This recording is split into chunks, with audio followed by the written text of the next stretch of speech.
Shout out sa iyo. Yan na video, no? So, mayroon tayong tuturong kunting discarte lang na paggawa ng tulis, no? So, ayan. Ang pinambas natin yung natin kapag yan, no? So, huwag tayong mag-alala mga lods dahil once na tinatan mo yung discarte na video sa kanya, no? So, ganun lang ngayon natin pati yung baba, pati yung side,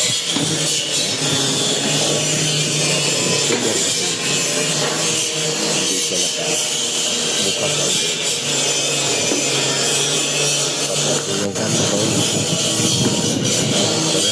Kanto ulit.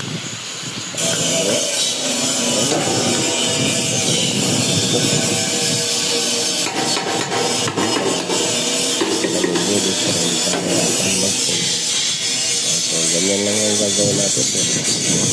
Parang sarado. Yan yung gagana. Ang binaliktad mo, yan ang yung kapit. So, hindi na kayo kailangan pagpapalagtad. Ganyan din gagawin natin. Ang ginawa natin yung kapila, yan yung gagawin natin. Just mga naman dito. So, ito naman yung ginawa ko. Yan yung naman dito. Ganyan na siya. Ngayon, diba? Ulo. Kabila.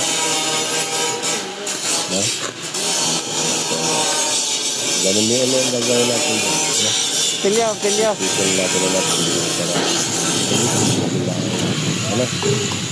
Ganyan lang ang start ko ng alit.